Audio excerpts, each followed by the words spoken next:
आराध्य को पूजा है। यहाँ के क्वेश्चन की खूब मांग रही। आगे अब भक्ति के तमिल परंपरा को छोड़ देता हूँ और तमिल परंपरा की भक्ति को छोड़कर मैं ले चलता हूँ आपको आचार्य परंपरा। आचार्यों को जब पढ़ लोगे तब जाओगे आप भक्ति आंदोलन। जो एक धारा निर्गुणों की है, एक धारा सगुणों की है, निर्गुण की ओर से कबीर मिलेंगे, सगुण की ओर से तुलसी मिलेंगे, सूर मिलेंगे, जाओगे आप भक्ति आंदोलन। परंपरा को छोड़ देता हूँ और तमिल परंपरा की भक्ति को छोड़कर मैं ले चलता हूँ आपको आचार्य परंपरा। आचार्यों को जब पढ़ लोगे तब जाओगे आप भक्ति आंदोलन। जो उत्तर भारत में भक्ति आंदोलन हुआ है, जिसमें एक धारा निर्गुणों की है, एक धारा सगुणों की है, निर्गुण की ओर से कबीर मिलेंगे, सगुण की ओर से तुलसी मिलेंगे, सूर मिलेंगे, उसकी चर्चा हम लोग अब अगले चरण में शुरू करेंगे। इसके पहले कि मैं उसकी चर्चा की ओर आपको लेके जाऊं, मैं आपके सामने में रख देता हूं हिंदुस्तान में आचार्यों की वो परंपरा जिस परंपरा के ऊपर क्वेश्चन पूछने की खूब संभावना रहती है।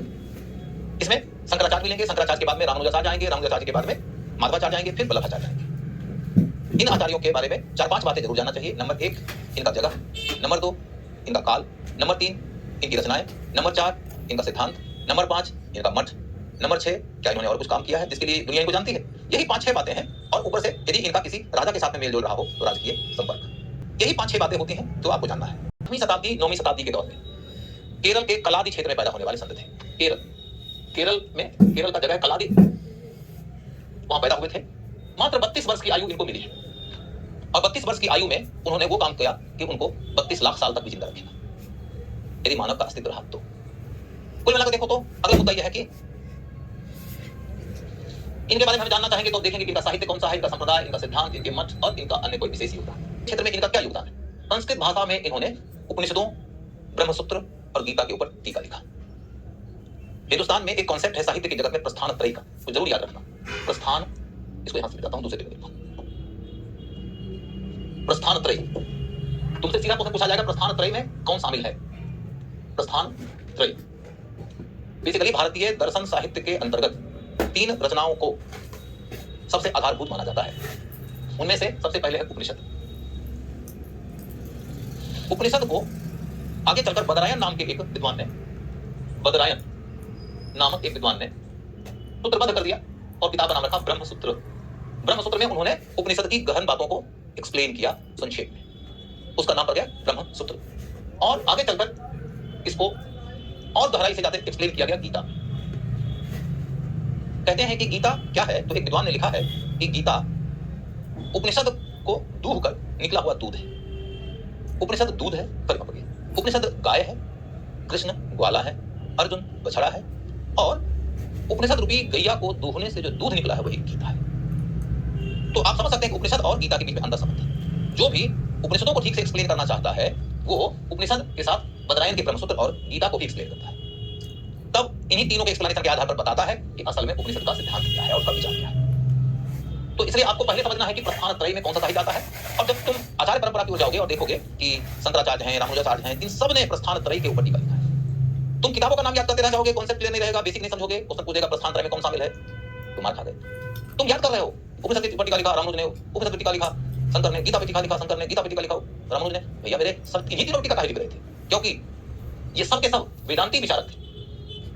वेदांती विचारक थे और वेदांती विचारक का मतलब क्या होता है? जो उपनिषद का विचारक हो। और जो उपनिषद का विचारक होगा वो सिर्फ 11 उपनिषदों के ऊपर टीका नहीं लिखेगा। वो ये भी कहता है कि उन उपनिषदों के बारे में बदरायन ने ये कहा है, ये भी कहता है उपनिषदों के बारे में भगवत गीता में एक बात कही गई है। गीता को मानक ग्रंथ माना।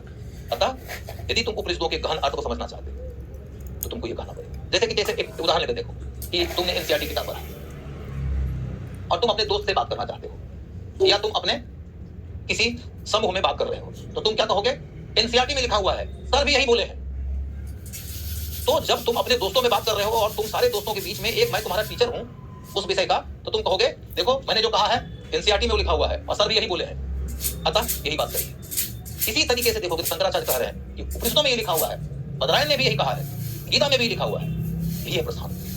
तो प्रस्थान तरीके क्लियर हो जाएगा तो उसके बाद में बात स्पष्ट हो जाएगी। अब देखो बच्चों, ये इन्होंने उपनिषदों पे टीका लिखा, गीता और ब्रह्मसूत्र पे भी टीका लिखा। फिर क्या देखते हैं हम लोग? इन्होंने एक संप्रदाय बनाया जिसका नाम है दशनामी। अभी के डेट में शंकराचार्य को क्वेश्चन पूछने की खूब संभावना है, इतनी चर्चा हो रही शंकराचार्य के ऊपर, पूछो मत। तो शंकराचार्य के ऊपर की खूब संभावना है, इतनी चर्चा हो रही शंकराचार्य के ऊपर, पूछो मत। तो शंकराचार्य के ऊपर ये पुस्तक, शंकराचार्य का संप्रदाय का नाम दशनामी संप्रदाय। सिद्धांत क्या है? अद्वैतवाद का। अद्वैत का सिद्धांत माने क्या? What is the meaning of Advaita? अंग्रेजी में इसको बोलते हैं नॉन डुअलिज्म।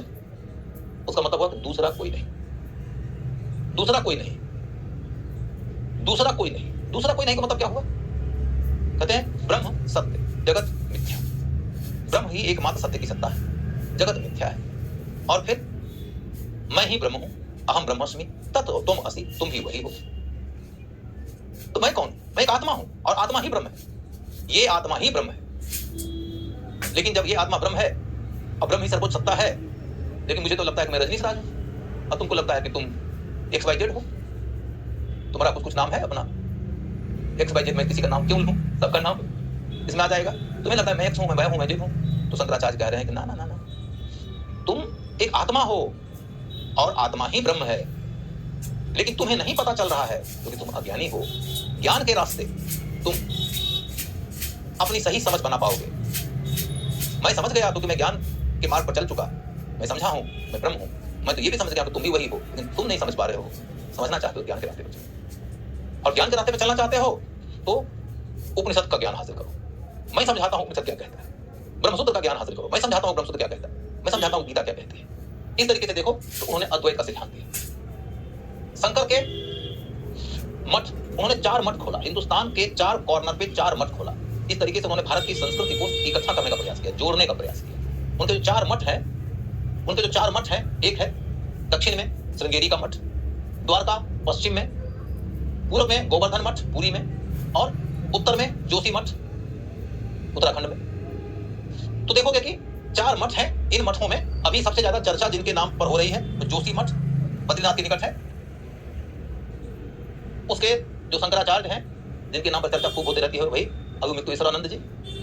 देखो तो इसी चर्चा के मद्देनजर मैंने थोड़ा डिटेल कर दिया है इसका। यहां से मुझे एक क्वेश्चन आता हुआ दिख रहा है। कहानी है बच्चों की, 4 वेद है, ऋग्वेद, सामवेद, यजुर्वेद, अथर्ववेद, और 4 मठ हैं। चारों मठों को एक एक वेद का दायित्व दिया गया है। इस वेद के ज्ञान को, इसकी शिक्षा को आप फैलाएंगे। तो चारों मठों में से कौन से मठ को कौन सा वेद दिया गया है या कौन से वेद की जिम्मेदारी दी गई है, ये आपको याद रखना है। तो श्रृंगेरी मठ यजुर्वेद, फिर द्वारका पीठ सामवेद, गोवर्धन पीठ ऋग्वेद, जोशी पीठ अथर्ववेद। अब एक और बात देखिएगा कि आपको एक बात समझ में आए कि सबसे ज्यादा मुखर होकर बोलते हुए जो शंकराचार्य नजर आएंगे आपको, जो कुछ नई नई बातें करते नजर आएंगे, दूसरी संस्कृतियों से तालमेल की बात करते नजर आएंगे, वो होंगे जोशी मठ के शंकराचार्य। और कई दफा लोग समझ नहीं पाते हैं कि वही ज्यादा क्यों करते हैं भाई। लगता है पता नहीं उनको इतना ज्यादा चुल क्यों मची है। तो उनको इतनी ज्यादा चुल नहीं मची है, अथर्ववेद शुरू से ही ऐसा ही रहा है। अथर्ववेद ही वो वेद है जो अन्य संस्कृतियों से तालमेल वगैरह की बातें ज्यादा करता था।